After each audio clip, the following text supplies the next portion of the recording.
یہ اس لیے ہے کہ تم نے اللہ کی آیتوں کو مذاق بنا رکھا تھا اور تمہیں دنیا کی زندگی نے دھوکے میں ڈال رکھا تھا، تو آج یہ اس آگ سے نہیں نکالے جائیں گے اور نہ ان کی معذرت قبول کی جائے گی۔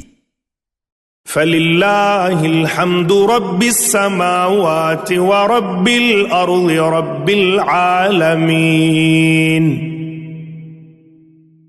تو اللہ کے لیے تمام تعریفیں ہیں جو آسمانوں کا رب ہے اور زمینوں کا رب ہے اور تمام جہانوں کا رب ہے۔ وَلَهُ الْكِبْرِيَاءُ فِي السَّمَاوَاتِ وَالْأَرْضِ وَهُوَ الْعَزِيزُ الْحَكِيمُ۔ اور اسی کے لیے آسمانوں اور زمینوں میں بڑائی ہے اور وہ بہت غالب، بڑی حکمت والا ہے۔